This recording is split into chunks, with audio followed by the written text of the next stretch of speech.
A special thank you to each of our subscribers who make this channel possible. Here's today's story. In the realm of American politics, few decisions carry the weight of the selection of a Treasury Secretary.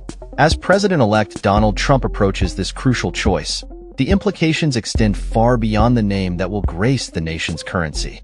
The appointment will serve as a litmus test for Trump's economic strategy, particularly regarding his approach to tariffs, an issue that dominated his campaign narrative.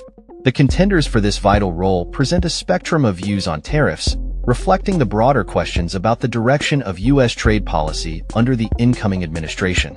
At the forefront of the conversation is billionaire investor Scott Bessent, who has emerged as a leading candidate for the Treasury Secretary position.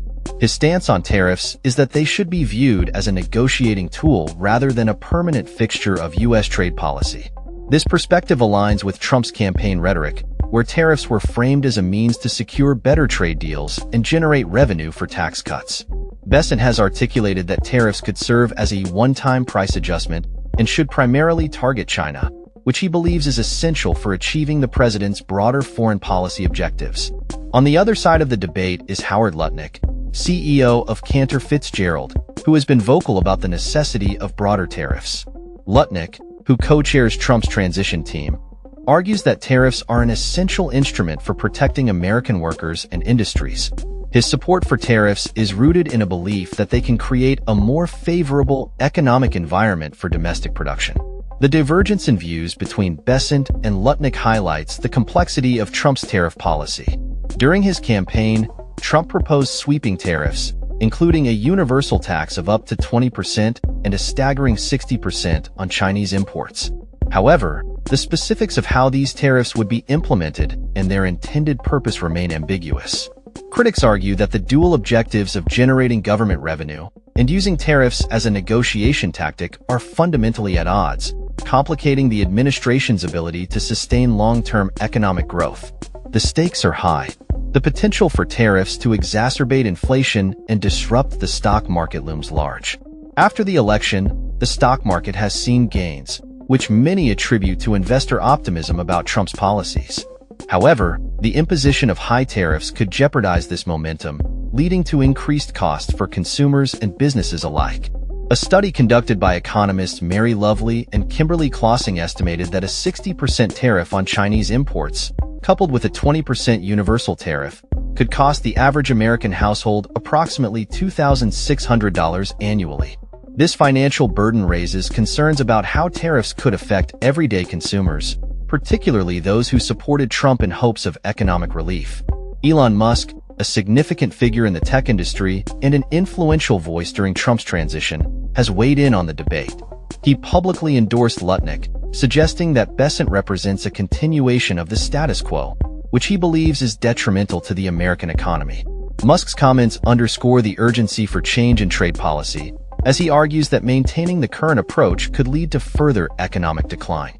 As corporate America watches closely, companies are bracing for uncertainty regarding tariffs. Many are preparing for various scenarios, with a focus on reducing dependence on Chinese manufacturing.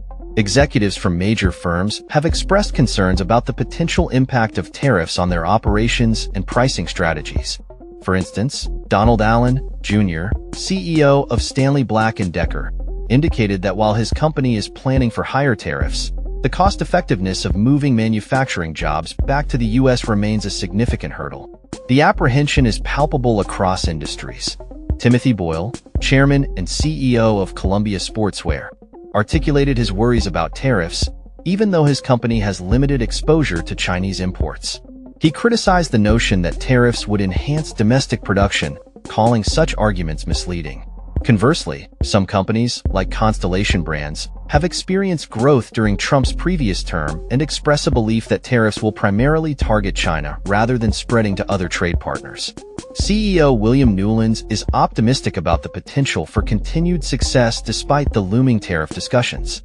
As Trump navigates this critical decision, the implications of his Treasury Secretary choice will resonate throughout the economy. The transition team has emphasized that personnel decisions are still in progress, and the president-elect is weighing various candidates based on their ability to implement his economic vision. As the nation awaits the announcement, The uncertainty surrounding tariffs and trade policy remains a pressing concern for businesses, consumers, and investors alike. The outcome of this decision could very well shape the economic landscape of the United States for years to come, making it one of the most consequential appointments in recent history. That's all for this story. We upload videos every day covering many different subjects, so hit that subscribe button to stay informed. Thanks for watching.